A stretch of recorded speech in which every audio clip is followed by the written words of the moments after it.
हम कर रहे हैं issuance of share. The company counts का टॉपिक है ए लेवल का, ए लेवल 1 यानी एएस लेवल का। Company can raise its share capital in 3 ways: issuance of share to general public, right shares और बोनस शेयर्स। जब company share issue करती है general public को, हम उसकी नॉर्मल एंट्री पास करते हैं। जब आप बिजनेस में कैपिटल लगाते हैं तो उसकी एंट्री होती है कैश टू कैपिटल।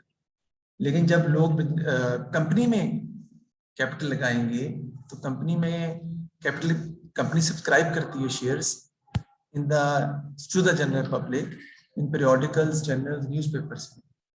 तो फिर लोग जो है वो कंपनी के शेयर खरीदते हैं, शेयर एप्लीकेशन मनी जमा करवाते हैं कंपनी के डेजिग्नेटेड अकाउंट। जो पैसे कंपनी कलेक्ट करती है उसकी एंट्री हम पास करते हैं बैंक डेबिट और share capital account credit. Bank asset increase कर रहा है, शेयर कैपिटल अकाउंट हमारा क्रेडिट हो जाता है। इसे कहते हैं issued at par, but shares can be issued at premium also. यानी 10 वाला शेयर अगर 12 में फ्लोट हो जाए तो 2 रुपये प्रीमियम पे फ्लोट हो रहा है, 2 रुपये ज्यादा प्राइस पे फ्लोट हो रहा है, उसे हम कहते हैं शेयर इशूड एट प्रीमियम। उसकी एंट्री होती है bank to share capital to share premium.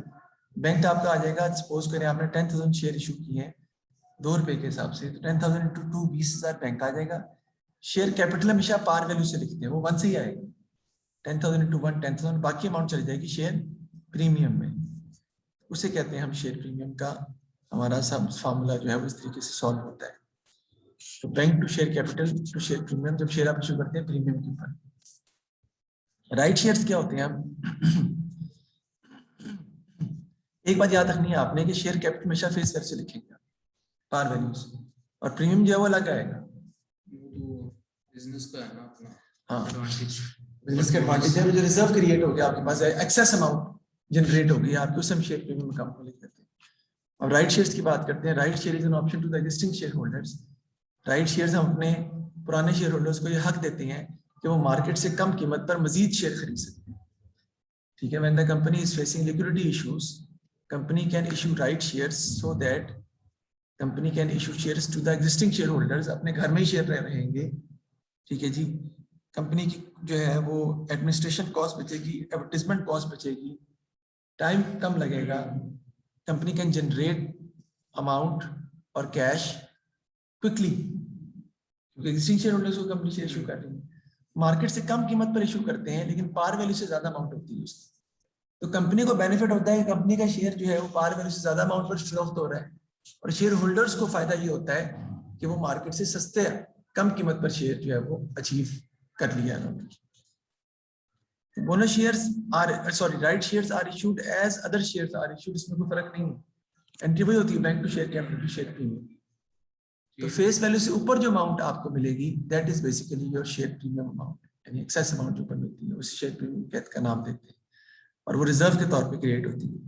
यहाँ मैंने एग्जांपल दी थी कि 50 का शेयर था आपका, पार वैल्यू 20 थी, 70 मार्केट प्राइस थी, आप 50 का शेयर इशू कर रहे हैं तो 50 आपकी ऑफर प्राइस है जिस पर राइट शेयर इशू किया जा रहा है, और शेयर प्रीमियम जो है वो 30 का है, क्योंकि 20 वाला शेयर 50 में बेचे तो 30 प्रीमियम ही हो गया ना। तो राइट शेयर जब आप इशू करते हैं तो आपकी जो एग्जिस्टिंग शेयर होल्डिंग्स हैं उनमें कोई चेंज नहीं आता। वो कैसे चेंज नहीं आता कि मेरे पास 2 शेयर हैं और कंपनी कहती है कि हर 2 के बदले 1 राइट शेयर इशू होगा। अगर मेरे पास 2 है तो मुझे 1 मिलेगा, आपके पास 4 है तो आपको 2 और इसके पास 10 है उसे 5 मिलेंगे। इसका मतलब है जो आपस में रिलेशनशिप है शेयर होल्डिंग्स का वो बरकरार रहेगा, वो चेंज नहीं होगा। तो share holdings will remain the same. लेकिन इसके ड्रॉबैक्स भी ये हैं कि अगर एक ही बंदा बाहर का कोई सारे राइट शेयर परचेज कर ले, यानी हम राइट दे रहे हैं उसको और सारे वो ऑप्ट कर ले और कंपनी बाकी लोग ऑप्ट ना करें, तो कंपनी जो है वो हॉस्टाइल टेक ओवर भी हो सकता है कंपनी का। तो उसके ले सकता है। हाँ, इससे ज्यादा तो बात नहीं ले सकता हूँ इसकी बात।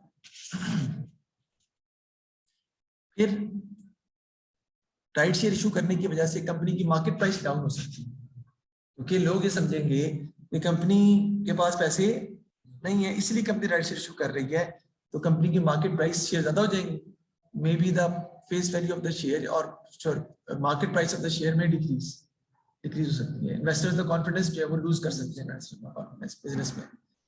कंपनी के पास लिक्विडिटी इश्यूज आ गए इसलिए कंपनी राइट शेयर इशू करने पर मजबूर हो गई। ठीक है जी, फिर आपके आते हैं जी बोनस शेयर्स।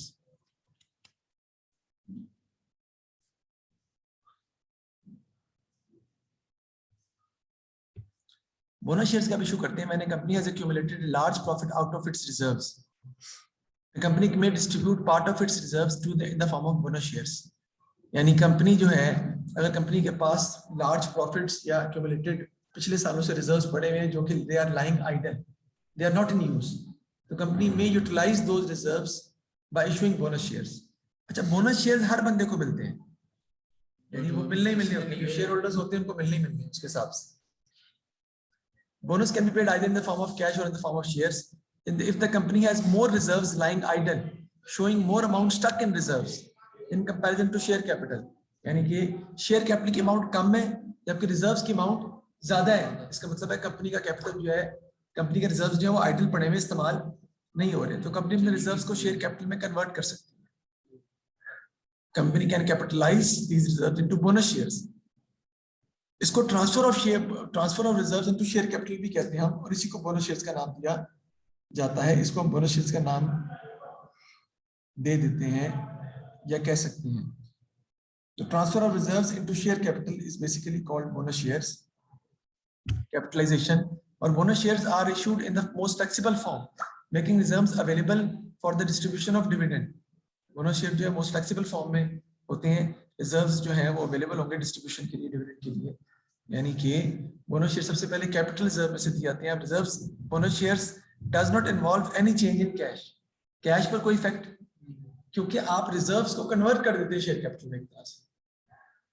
ठीक है जी, यानी कि इक्विटी सेक्शन का टोटल सेम रहेगा, सिर्फ रिजर्व में से पैसे कम हो जाएंगे, शेयर कैपिटल में पैसे बढ़ जाएंगे. मोस्ट फ्लेक्सिबल फॉर्म का मतलब जो है वो मैं आगे आपको समझाऊंगा जब हम क्वेश्चन को सॉल्व करेंगे. वो ये है, आप मैं बता रहा हूँ. जैसे कि आपके पास ऑर्डिनरी शेयर्स पड़े हुए थे 0, रिवॉल्यूशन रिजर्व पड़ा हुआ था 2000 का, शेयर प्रीमियम पड़ा हुआ था 3000 का, जनरल रिजर्व पड़े हुए थे 1000 के, और रिटेन अर्निंग पड़ी थी 500 की. आपने 5500 बोनस शेयर जो है इशू किए, इशू करने हैं आपने. तो रिवॉल्यूशन रिजर्व में से कितने पैसे निकालेंगे आप? 2000. शेयर प्रीमियम में से कितने पैसे निकालेंगे आप? 3000. बाकी अमाउंट कहां से निकालेंगे? जनरल रिजर्व में से जो बचेगी 500, और शेयर कैपिटल आपका क्रेडिट हो जाएगा. आपने रिजर्व्स को डिक्रीज कर लिया. रिजर्व्स बेटा क्रेडिट होते हैं, शेयर कैपिटल भी क्रेडिट होता है, इक्विटी रिजर्व्स भी क्रेडिट होते हैं. जब उनमें से आप पैसे निकालेंगे तो क्या हो जाएंगे? वो डेबिट हो जाएंगे. रिजर्व सारे के सारे डेबिट हो जाएंगे और शेयर कैपिटल आपका क्रेडिट हो जाएगा. This is known as transfer of reserves into share capital. आपने रिजर्व्स को ट्रांसफर कर लिए शेयर कैपिटल में. ठीक है जी, इस कैपिटलाइजेशन ऑफ रिजर्व्स भी बोलते हैं, और इसको इशुएंस ऑफ बोनस शेयर भी कहते हैं. इशुएंस ऑफ बोनस शेयर में पैसा आपको नहीं आ रहा शेयर इशू करने से, सिर्फ आपके रिजर्व्स जो हैं वो कम हो जाएंगे और उतने पैसे आपके शेयर कैपिटल में बढ़ जाएंगे. हमने ये किया. अच्छी बात है. अच्छी बात इसलिए है कि आपके रिजर्व्स जो बेकार पड़े हुए थे, इस्तेमाल में नहीं आ रहे थे, आप शेयर कैपिटल में कन्वर्ट होने की वजह से वो यूज होंगे, बिजनेस में पैसा इस्तेमाल हो रहा है, तो शेयर कैपिटल में कन्वर्ट हो रहे हैं ना लोगों को. हाँ, तो अब उन शेयर होल्डर्स को जिनको बोनस दिया गया है उनको इन शेयर पर भी डिविडेंड मिलेगा. सारी बात है, बोनस शेयर पर भी डिविडेंड मिलेगा फ्यूचर में, तो फ्यूचर में भी डिविडेंड मिलेगा. फिर तक अगर कंपनी के पास कैश अवेलेबल नहीं है for the distribution of dividend, dividend देने के लिए शेयर होल्डर्स को कैश रिसोर्सेज अवेलेबल नहीं है, तो कंपनी जो है वो डिविडेंड दे सकती है. किससे? बोनस रिजर्व्स में से. रिजर्व्स कंपनी कन्वर्ट कर देगी शेयर कैपिटल में in the form of bonus shares.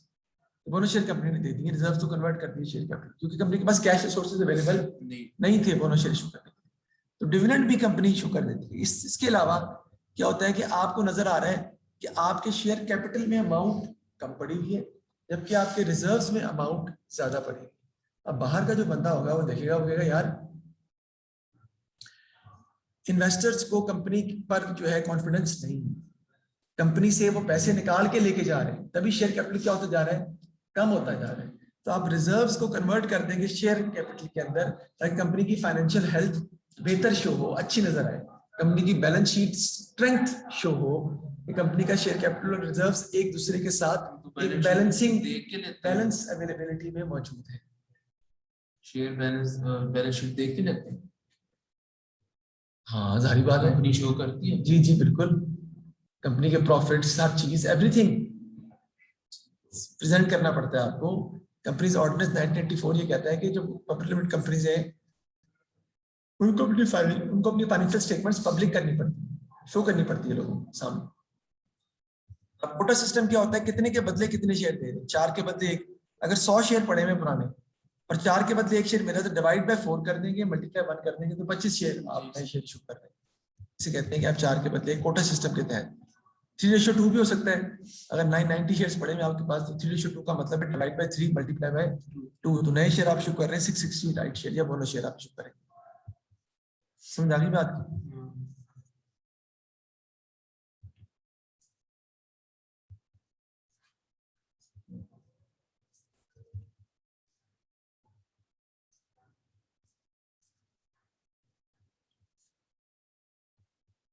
Question आपके सामने दिया हुआ है, ये आसान है, ये क्वेश्चन सिंपल है, इसमें ऐसा कोई प्रॉब्लम नहीं है और इसमें ऐसा कुछ बनाने को भी हमें नहीं कहा, चेंजेस इन इक्विटी वगैरह। तो ये क्वेश्चन मैं नहीं बता रहा।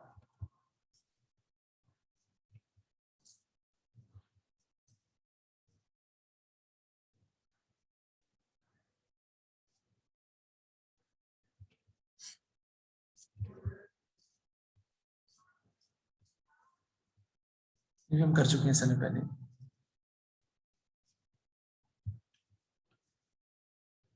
जी इसको देखते हैं हम, ये क्वेश्चन है हमारा 1, इसको हम सॉल्व करते हैं। ये देखिए इनकम स्टेटमेंट बनी हुई है, एडमिनिस्ट्रेटिव एक्सपेंसेस, डिस्ट्रीब्यूशन एक्सपेंसेस, और नीचे उसने चेंज इन इक्विटी भी बनाने को कहा है। इस क्वेश्चन को हम देखते हैं ऐसे सॉल्व करते हैं। सवाल को पढ़ें। Director of K limited are preparing the financial statements for the year ended 31 October 2019.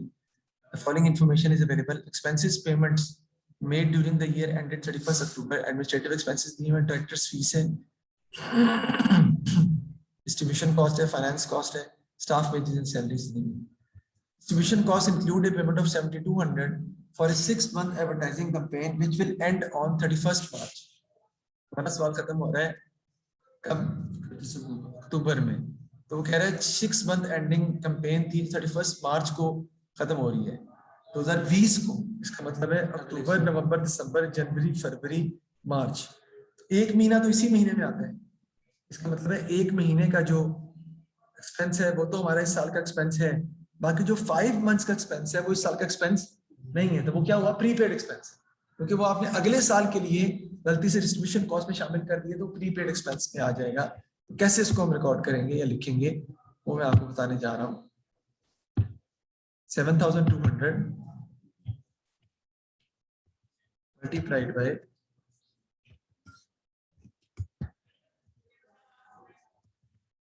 5 divided by 6, बताएं क्या आता है जी?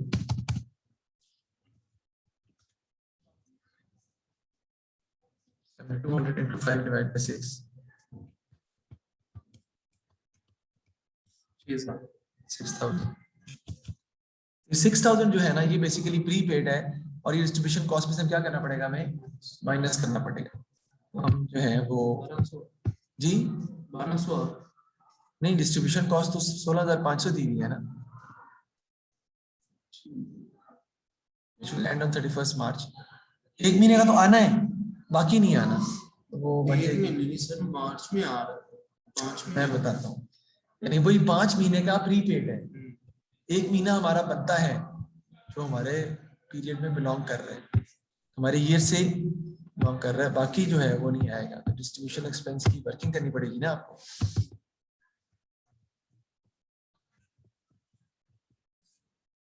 डिस्ट्रीब्यूशन एक्सपेंस की वर्किंग कर लेते हैं।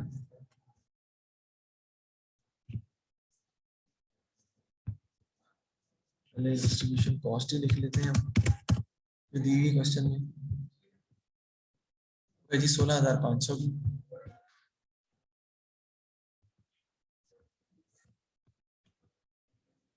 से जो प्रीपेड है वो माइनस कर देते हैं, कितने के जी? 6,000 के।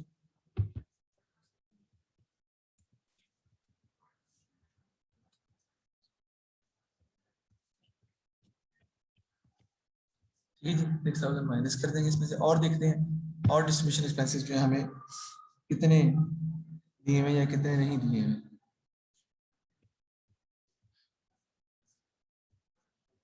Debtors fees are allocated between distribution costs and admin expense in the ratio of 1:4। Distribution में आना है 1/5 और उसमें आना है 4/5। डायरेक्टर्स फीस कितनी दी हुई है? 41,200, सही है ना? डायरेक्टर्स फीस इसमें चली जाएगी 41,200 मल्टीप्लाइड बाय कितनी आ रही थी इसमें? 4/5 1/5, इसमें 1/5 आनी है, करें 5 एडमिन में जानी, 8,000 ये डिस्ट्रीब्यूशन कॉस्ट इसमें जो है वो डायरेक्टर्स फीस सॉरी चली जाएगी। फिर कहता है स्टाफ वेजेस एंड सैलरीज जो है वो डिस्ट्रीब्यूशन एंड एडमिन में जानी है 3:2 के हिसाब से। स्टाफ वेजेस दी हुई है 140790, देख लेते हैं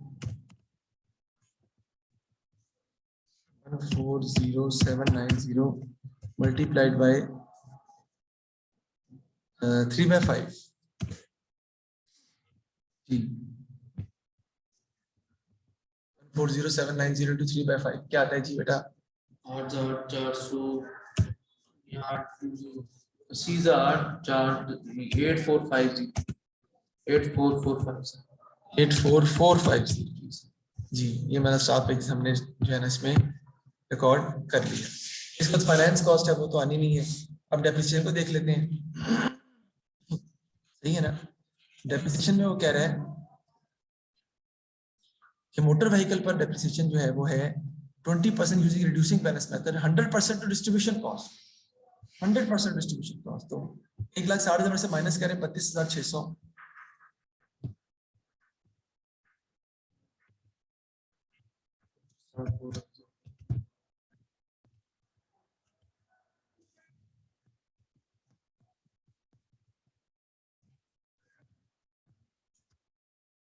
जी 1,60,000 माइनस 32,600 क्या आता है? 127,400 और इसका कितने परसेंट है जी?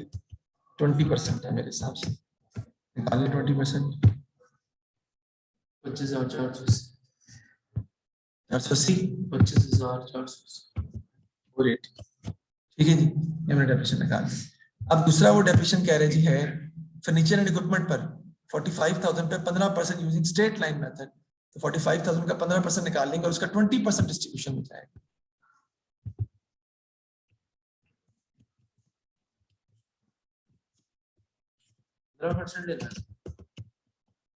जी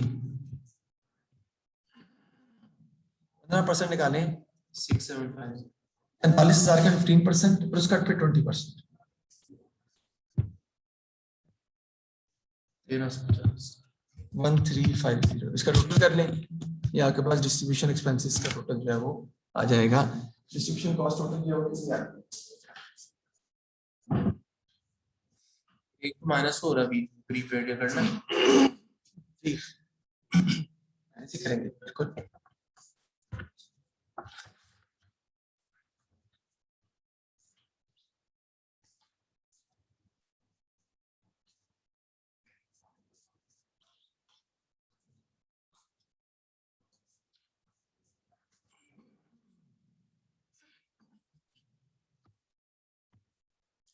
बेटा टोटल बता दें इसका 54020 54020, ये आपके डिस्ट्रीब्यूशन कॉस्ट का टोटल आ जाएगा।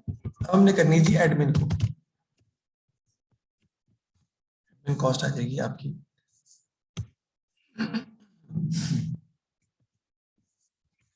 एडमिन कॉस्ट आपकी आ जाएगी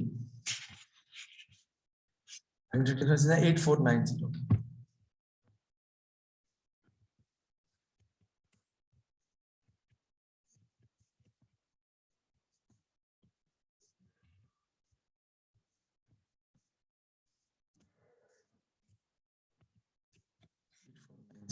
ठीक है। उसके बाद डायरेक्टर्स फीस के कितने हिस्सा जाना है जी? उसका 4/5 जाएगा ना जी। डायरेक्टर्स फीस हमें कितनी दी हुई है जी? 41200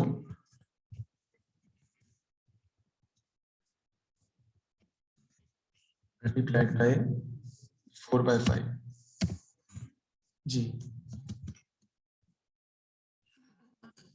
32960 देख लेते हैं जी हम। उसके बाद स्टाफ वेजेस एंड सैलरीज उसका 2/5 जाना है, स्टाफ वेजेस 140790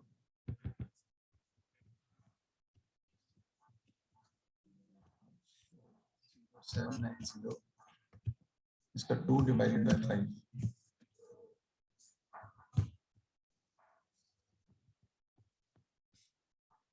जी 56316 56316 ये चला गया स्टाफ वेजेस एंड सैलरीज का। उसके बाद depreciation on furniture and equipment जाएगी 45,000 पे 15% आपने पहले निकाला था, पता है 6750 आया था।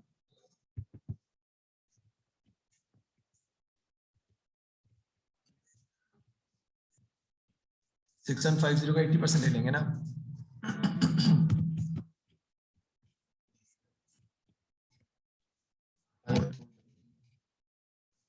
5400 आ जाएगा, वही लिख लेते हैं 6750 का 80%।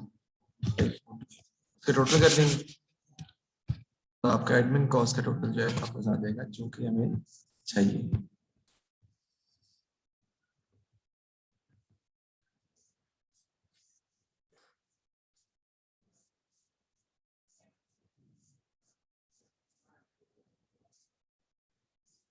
वन 103,166 ठीक है जी, इनमें एडमिन कॉस्ट का टोटल भी कर लिया। और अब हम चलते हैं आगे। हमारे कहता है जी in 2017 the company issued 8% debenture for 20,000, half of these were repaid on 1 August and debenture interest were paid up to 30th April 2019। कहता डिबेंचर इंटरेस्ट जो है वो आप पे कर चुके हैं 30 अप्रैल 2019 तक। डिबेंचर इंटरेस्ट जो है कर दिया गया था, कर दिया हुआ है, 30 अप्रैल 2019 तक पे कर दिया है। अब इसको जरा हम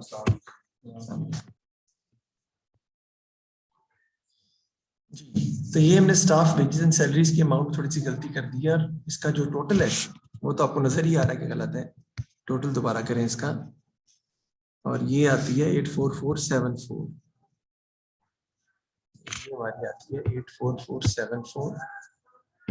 कैलकुलेशन में गलती होगी थोड़ी सी, टोटल हमारा फर्क आएगा, टोटल तो ज्यादा आएगा काफी ज्यादा।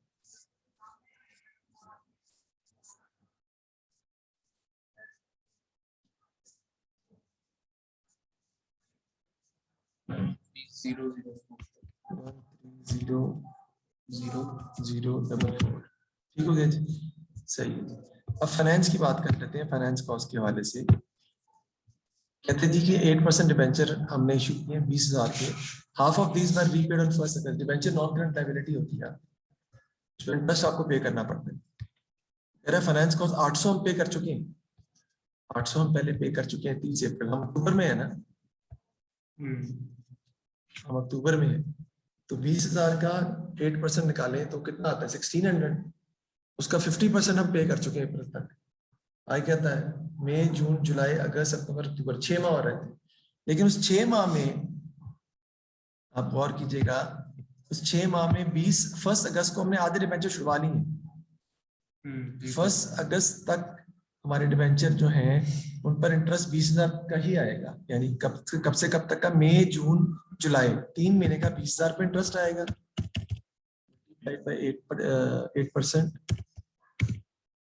डिवाइड बाय आ जाएगा जी 3/12, और बाकी जो अगले 3 माह है उसमें 10,000 के डिबेंचर थे आपके सिर्फ, क्योंकि दूसरे वाले जो हैं वो आपने छुड़वा लिए थे, वो थे ही नहीं आपके पास, इंटू 3/12 तो आपका डिबेंचर इंटरेस्ट निकलेगा 20,000 पे 8% 3/12 अगस्त तक, और उसके बाद 10,000 पे छुड़वा लिए, तो बाकी जो इंटरेस्ट है वो मिले आ लगेगा सितंबर अक्टूबर, सॉरी अगस्त सितंबर अक्टूबर का, ये कितना आता है 400, और वो कितना आ जाएगा जी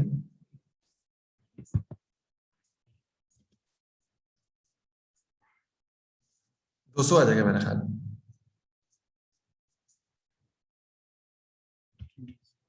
400 200 600 इंटरेस्ट मजीद होगा आपका, तो ऊपर 800 लिखा हुआ है ना जी, तो उसमें और ऐड करेंगे आप कितना 600 और ऐड कर देंगे तो कितना हो जाएगा जी 1400, तो हम लिख देंगे जी इनकम स्टेटमेंट में पेंशन ट्रस्ट के नाम से 1400 में यहाँ पे देखिए याद रहे हमें 1400 इंटरेस्ट बना लेते हैं इनकम स्टेटमेंट।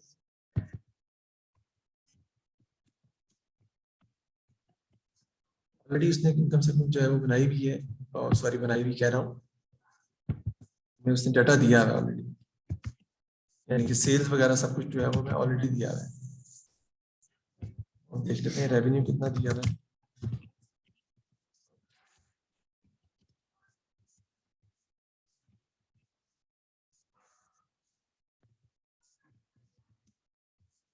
जी रेवेन्यू आपका दिया हुआ है जी,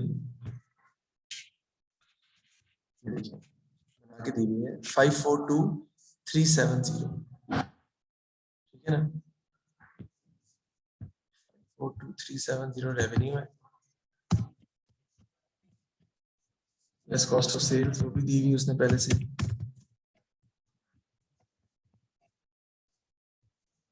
ये जी हमारी वो है जी 259240,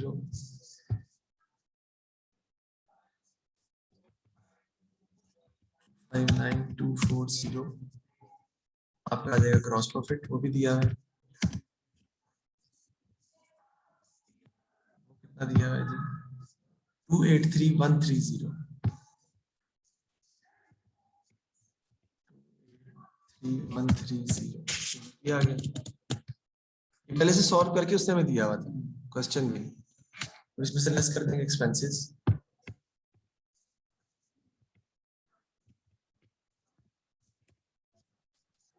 इसमें आपके आ जाएंगे डिस्ट्रीब्यूशन एक्सपेंसेस और admin expenses.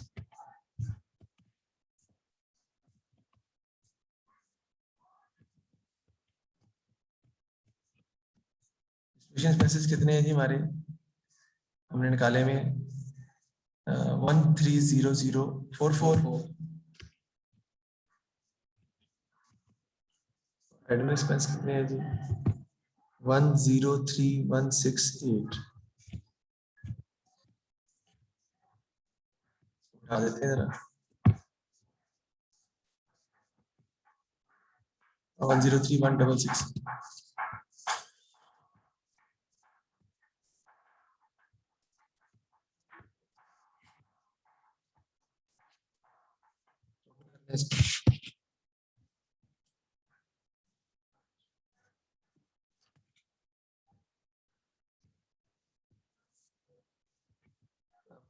Operating profit 23321 operating profit निकालने क्या आता है माइनस करके,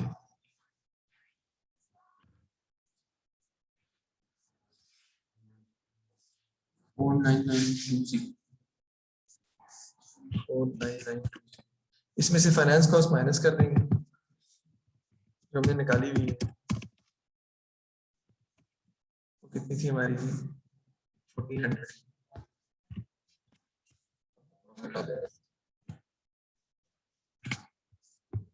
48520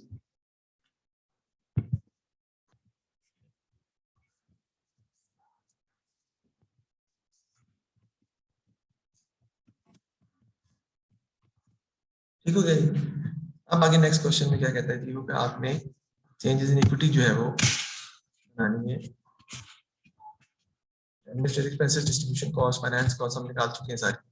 At 1st November 2018, the equity section of the company's statement of financial position was as follows: ordinary share 0.5 each के 90,000 के दिए हुए, share premium दिया हुआ, retained earning दी हुई, on 30th June the company paid a dividend of 0.10 per ordinary share. At 31st October, the company made a bonus issue of 2 ordinary shares for every 3 share held. Reserves were maintained in the most flexible form. Reserve में कहता है कि आपने रखना है, तो इसी के ऊपर हम थोड़ा सॉल्व करते हैं ताकि आपको समझ आए कि हम कैसे इसके ऊपर इस क्वेश्चन को सॉल्व कर सकते हैं। सबसे पहले हम यहाँ लिख लेंगे बैलेंस चुन के दिए हैं, छोटा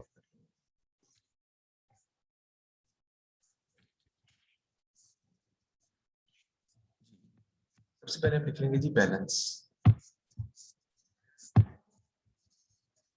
यहाँ पे आ जाएगा आपका बैलेंस, बना के दिया हुआ है ना उसने, उसी को मैं यूज कर लेता हूँ। शेयर कैपिटल आ जाएगा पहले, और इस तरह थोड़ा ऊपर कर लेते हैं। शेयर कैपिटल कितना दिया हुआ है जी आपका 90,000 का। जी सर। 90,000 के बाद आपका आ जाएगा जी शेयर प्रीमियम, वो भी दिया हुआ है कितना 36,000। रिटेन अर्निंग्स दी हुई है 65,600। टोटल कर लो जरा इसका कितना आता है।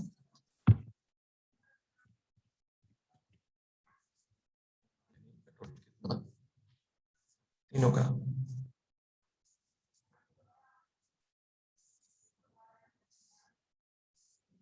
191600। 1916। ठीक हो गया जी। अब हमने क्या करना है जी, डिविडेंड पहले कह रहा है कि पे कर रहे हैं 30 जून को, डिविडेंड पे कर देते हैं। डिविडेंड पेड आ जाता है जी आपका। तो डिविडेंड पेड जो है वो आपका कितना है 0.10 पर ऑर्डिनरी शेयर है। उसके लिए आपको ऑर्डिनरी शेयर निकालने पड़ेंगे। ऑर्डिनरी शेयर कैसे निकालेंगे देखें जरा। आपके पास टोटल जो अमाउंट की शेयर है वो 90,000 है, डिवाइड कर देंगे उसको 0.5 से, क्योंकि एक शेयर 0.5 क्या है, तो आपके पास नंबर ऑफ शेयर आएंगे कितने आ जाएंगे 1,80,000। और हर शेयर पर कितना डिविडेंड आप पे कर रहे हैं, आप पे कर रहे हैं एक शेयर पर 0.1 से मल्टीप्लाई कर देंगे आप, तो आपके डिविडेंड की अमाउंट आ जाएगी 18,000। वो हम रिटेन अर्निंग की कॉलम में से क्या कर देंगे, माइनस कर देंगे 18,000, क्योंकि ये आपने पे करना है डिविडेंड। ठीक है जी। उसके बाद प्रॉफिट फॉर द ईयर हम लिख लेंगे इसमें, प्रॉफिट भी रिटेन अर्निंग में ऐड हो जाता है। हमने कितना निकाला था जी, देखना पड़ेगा।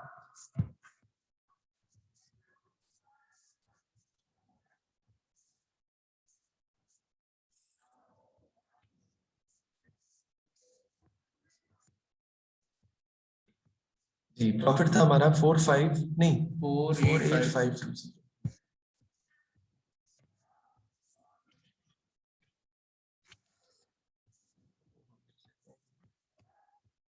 4852।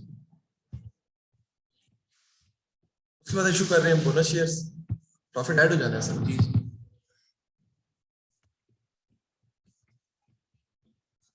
बोनस शेयर्स वो कह रहा है कि पुराने शेयर 1,80,000 के पड़े हुए थे, कितने के बदले कितने दे रहे हैं 2 ordinary share for every 3 ordinary share है। कोटा सिस्टम 3:2 है।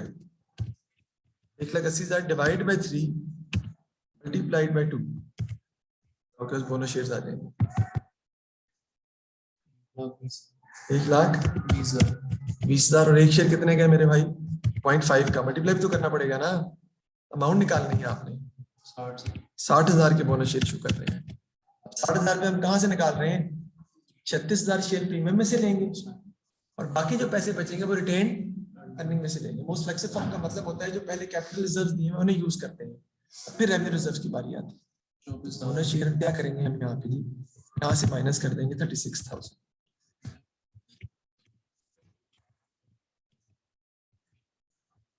और रिटेन अर्निंग में से माइनस कर देंगे हम कितने बचते 24,000। इधर बोनस शेयर हम ऐड कर देंगे कितने जी 60,000, बढ़ गए हैं ना। अब आपके नेट इफेक्ट निकाल लेंगे, इनके आंसर्स जो आते हैं आपके 90,000 और 60,000, ये टोटल कितना बन जाएगा 1,50,000। सारी बात है ये नील हो जाएगा, ये कितना हो जाएगा 65,600 माइनस 18,000 प्लस 48,520 माइनस 24,000 -24,000 जी 72120। 72120। ठीक है जी। अब ये 18,000 टोटल कॉलम में भी कर लेंगे ना, बता दूं मैं आपको, टोटल कॉलम में भी आ जाएगा ये, ताकि कॉलम ना हो आप।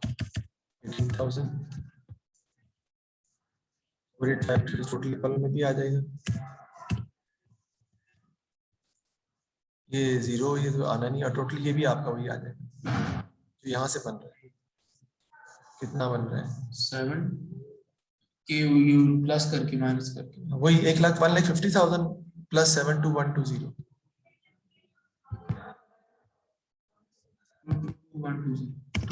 120। ऊपर से भी देख लें आप, यही बनना चाहिए ना 191600 minus 18,000 plus 48520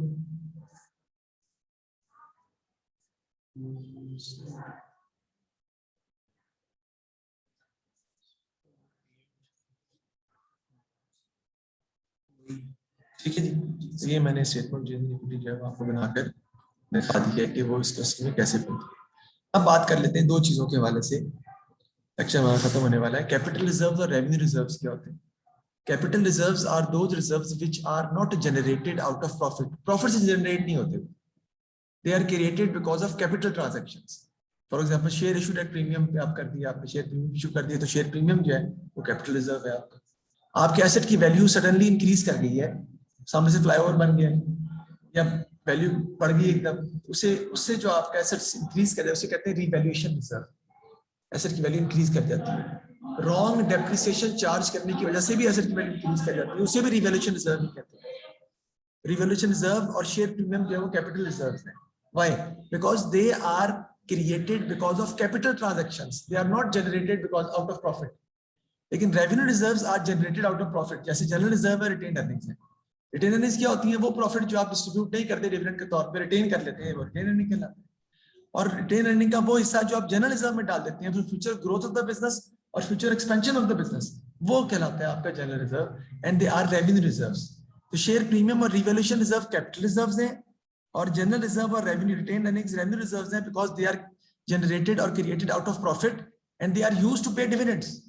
they are used to pay dividends. Capital reserve में से डिविडेंड हम पे नहीं कर सकते, तो हम सबसे पहले कैपिटल रिजर्व्स यूज करते हैं बोनस इशू करने के लिए, फिर रेवेन्यू रिजर्व यूज करते हैं। इसलिए पहले मैंने शेयर प्रीमियम पूरा यूज किया है, जो अमाउंट बची वो मैंने इस्तेमाल कर ली, किसमें से निकाली? रिटेन अर्निंग में से निकाली। फिर हम रिटेन अर्निंग यूज करते हैं। इस लेक्चर को दोबारा भी जरा आप सुन लीजिएगा, ताकि आपको जो है वो प्रॉब्लम जो है वो ना हो और समझ आ जाए कि किस तरीके से आपने इसको रिजॉल्व करना है। तो हम क्लोज करते हैं जी हम क्लास को। Thank you very much.